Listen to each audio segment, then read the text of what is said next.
글로벌 외신센터입니다. 말씀 주신 세 가지 내용들 위주로 오늘도 김민아 캐스터와 함께 체크해 보겠습니다. 어서 오세요. 안녕하세요. 네, 저희 첫 번째 소식 계속 외신에서도 체크를 했던 것 같은데 천연가스 가격이 지금 거의 사상 최고치까지 다시 한번 가고 있어요. 어떤 이유에선가요? 네, 어제도 보도해드린 바 있는데 또 천연가스가 말썽입니다. CNBC 보도 내용이고요. European gas prices surges Russian pipeline maintenance fuels fears of a total shutdown.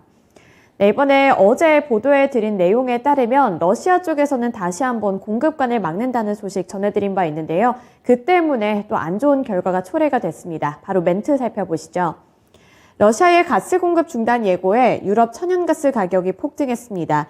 현지 시간 22일 네덜란드의 에너지 선물 시장에서 다음 달 인도분 가스 선물 가격이 장중 1메가와트 시당 295유로까지 치솟았는데요.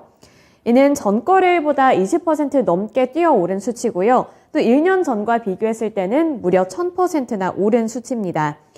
또 이렇게 치솟은 가격을 살펴봤을 때 러시아의 우크라이나 침공 직후인 지난 3월 이후 가장 높은 수치를 기록한 건데요. 이렇게 유럽 내 가스 가격이 급등한 이유는 러시아가 다시 한번 공급을 일시 중단하겠다고 나서면서 발생이 됐습니다. 계속해서 나오고 있는 보도 내용이지만 8월 31일부터 9월 2일까지 이 3일 동안 러시아 쪽에서는 공급관을 막겠다고 보도한 바 있는데요. 이렇게 이번 조치도 가스를 통제하면서 서방 제재에 대응하려는 차원으로 풀이가 되고 있습니다. 네, 이렇게 천연가스 가격이 계속 오르게 되면서 국내 종목에서도 영향을 많이 미쳤던 것 같은데 물론 천연가스 개별적인 이런 소식으로도 받아들일 수가 있겠지만 결국에는 원자재 가격이 오르게 되는 거잖아요. 그럼 경기 침체 우려는 조금 더 커지고 있지 않나요? 네, 그렇습니다. 경기 침체 우려감도 역시 커지고 있는데요. 우선 러시아의 갑작스러운 결정은 독일을 포함한 유럽 지역의 가스 공급 부족 우려를 심화하고 또 유럽의 경기 침체 위험을 강화할 것으로 예상된다고 보도했습니다. 에너지를 무기화하려는 러시아의 의도가 노골적으로 드러나면서 유럽 내에서는 러시아산 가스 공급이 아예 중단될 수도 있다는 걱정이 퍼지고 있습니다. 동시에 유럽 경제가 심각한 침체 위기에 직면했다는 이야기까지 나오고 있는 상황인데요. 이 같은 상황 속에서 유럽연합은 이달 초부터 내년 3월 말까지 가스 사용을 15%가량 줄이는 비상대책에 나서기도 했습니다. 베른버그 은행의 수석 이코노미스트는 가스프롬의 최근 발표는 러시아 가스에 대한 유럽의 의존도를 이용하려는 명확한 시도라고 꼬집었고요. 그러면서 러시아가 나중에는 유럽으로 가는 다른 가스관까지 폐쇄할 위험이 더 커지고 있다고 경고했습니다. 또 가스 공급 부족은 가격을 더욱 높여서 이미 둔화하고 있는 유럽 경제를 더 큰 경기 침체로 몰아세우고 있다면서 러시아가 추가로 공급을 차단할 경우에는 독일은 겨울에 심각한 가스 공급 부족 사태에 직면할 위험이 더 커지고 있다고 경고했습니다. 네, 이렇게 러시아가 계속해서 천연가스를 좀 무기화하면서 유럽 쪽에서는 타격이 큰 상황입니다. 여러 가지 이슈들이 있겠지만 특히나 천연가스에 의해서도 좀 크게 움직이고 있다는 점 포인트로 보시면 될 것 같아요. 네, 두 번째 소식으로 넘어가면 이 영국 쪽에서는 또 인플레이션이 상당히 좀 심각할 것으로 보이거든요. 어떤 내용인가요? 네, 영국의 인플레이션 상황도 만만치 않아 보입니다. CNBC 보도 내용이고요. City projects UK inflation to breach 18% in January as energy prices skyrocket. 네, 역시나 에너지가 문제였습니다. 에너지 가격이 치솟게 되면서 지금 영국 쪽에서도 인플레이션 문제가 더 심각해지고 있는 상황인데요. 멘트부터 보겠습니다. 시티은행은 영국의 인플레이션이 반세기 만에 최고치인 18.6%를 기록할 것이라고 전망했습니다. 벤저민 나바로 시티은행의 수석 이코노미스트는 영국의 소비자 물가지수인 CPI가 내년 1월에는 18% 이상을 찍게 되면서 정점을 찍을 것이라고 전망했습니다. CPI가 17.8%에 달했던 지난 1979년 이후로 최고치를 찍을 수 있다는 전망인 건데요. 나바로 이코노미스트는 경제가 안정화되더라도 지난주에 발표됐던 CPI 지수 10.1%는 인플레이션이 임금과 물가를 지속적으로 압박할 수 있다는 것을 시사한다고 주장했습니다. 그렇기 때문에 영국의 중앙은행은 통화정책을 더욱더 긴축하도록 할 것이라는 전망까지 함께 내놨는데요. 앞서 영국의 7월 CPI는 전년 동기 대비 10.1% 증가하는 수치를 기록을 했고요. 이는 전달인 6월 9.4% 기록한 것에 대비했을 때 0.7%포인트 상승한 것으로 이미 1982년 2월 이후에 약 40년 만에 최고치를 기록한 수준이었습니다.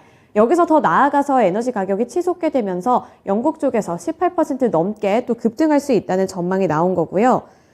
이에 영국 중앙은행인 영란은행 쪽에서는 기준 금리를 더 큰 폭으로 인상할 수 있다는 그런 전망까지 함께 나오고 있는 상황입니다. 네, 인플레이션에 대해서는 비단 미국만 주목할 수는 없습니다. 전 세계적으로 이렇게 크게 나타나고 있는 가운데 영국 쪽에서도 좋지 않은 전망들 나오고 있고요. 결국에는 금리 인상, 전반적인 기조에 좀 영향을 미치지 않을까 이런 우려감도 커지는 상황입니다. 네, 마지막 소식 넘어가 보겠습니다. 개별적인 소식인 것 같은데 간밤에 또 포드 주가가 거의 5% 가까이 밀려서 마감을 했어요. 좀 안 좋았던 것 같은데 뭐 이유가 있었나요? 네, 있었습니다. 바로 내용 보시죠. 네, CNBC 보도 내용이고요. Ford to eliminate 3,000 jobs in an effort to cut cost. 네, 결국에는 이 문제도 인플레이션 때문에 발생이 되고 있다 이렇게 볼 수 있겠는데요. 포드 쪽에서 어떤 스텝을 밟았길래 이렇게 주가가 밀렸는지 함께 살펴보겠습니다. 전기차에 대한 투자를 강화하고 있는 미국 포드가 대규모 정리 해고에 나서면서 3,000명을 감축시킬 예정이라는 보도가 나왔습니다. 이 중 2,000명은 정규직 직원이고요. 나머지 1,000명이 하청업체가 파견 형식으로 고용한 직원들이라고 하는데요. 정리해고 대상자에 대한 통보는 이번 주부터 시작이 되면서 지역적으로는 미국과 캐나다 같은 북미 지역 그리고 인도 지역의 직원들의 대상이 될 것으로 보고 있습니다. 포드는 정리해고로 비용을 절감하고 또 이렇게 절감한 비용을 전기차와 소프트웨어 개발 등의 분야에 투입할 예정이라고 밝혀왔는데요. 포드 경영진은 직원들에게 지금 구조 개선을 의미한다고 또 밝히기도 했습니다. 포드는 전기차라는 새로운 시대를 선도할 기회를 맞이했다고 강조하면서 이제는 선택과 집중에 나서겠다 이런 포부라고 또 해석을 해볼 수 있겠는데요. 팔리 CEO는 회사의 특정 분야의 인력이 너무 많다고 지적을 하면서 이러한 조치에 나서게 된 것이라고 주장을 했습니다. 또 자동차 제조업체가 전기 자동차 제조로 전환을 하기 위해서 사업을 구조조정하는 과정에서 포드가 내린 대량 해고 결정으로 전해져 왔고요. 또 최근에 이렇게 전기차 사업 자금을 지원하기 위해서 기존 내연기관에서 최대 8,000명의 직원을 해고할 계획이라는 보도 내용이 나온 바가 있는 만큼 이와 좀 어느 정도 비슷한 선상에 놓여 있다고 볼 수 있습니다. 현재 포드는 지금 여러 가지 문제에 직면해 있는 만큼 또 왜 이런 결정을 내렸는지 또 불가피할 수밖에 없었다고 좀 해석을 해볼 수 있겠는 게 배터리와 원자재 및 운송 가격의 상승세가 여전히 추가적인 압력을 가하고 있다고 볼 수 있고요. 또 인플레이션으로 인해서 이 30억 달러의 추가 비용에도 불구하고 좀 어려움을 이렇게 좀 겪고 있는 모습이 나타나고 있기 때문에 포드 회사 쪽에서도 전기 자동차로 좀 전환을 하고 있고 또 여러 가지 라이벌 기업들과 같이 좀 대놓고 봤을 때 여기서 이런 결정이 불가피하다고 볼 수 있습니다. 또 여기서 한 가지 악재라고 볼 수 있는 게 엎친 데 덮친 격으로 이 포드가 2014년 픽업 트럭 전복 사고로 사망했던 부부 유족에게 지금 배상금을 또 내놔야 하는 입장이라서요. 이런 여러 가지 좀 악재가 겹치게 되면서 주가가 밀렸고요. 이번에 또 대규모 해고 소식까지도 또 다른 악재로 작용이 되고 있습니다. 네, 개별적인 종목 투자하시는 분들은 확실히 뉴스 좀 살펴보셔야 될 것 같고요. 포드 같은 경우에 이렇게 좀 큰 규모의 기업이 또 감축에 나선다는 것은 결국 경기 침체로 좀 연결이 될 수 있기 때문에 유의해서 하나하나 좀 보셔야 될 뉴스 같습니다. 네, 이렇게 세 가지 소식들 김민아 캐스터와 함께 체크해봤습니다. 고맙습니다. 지금까지 글로벌 외신센터였습니다.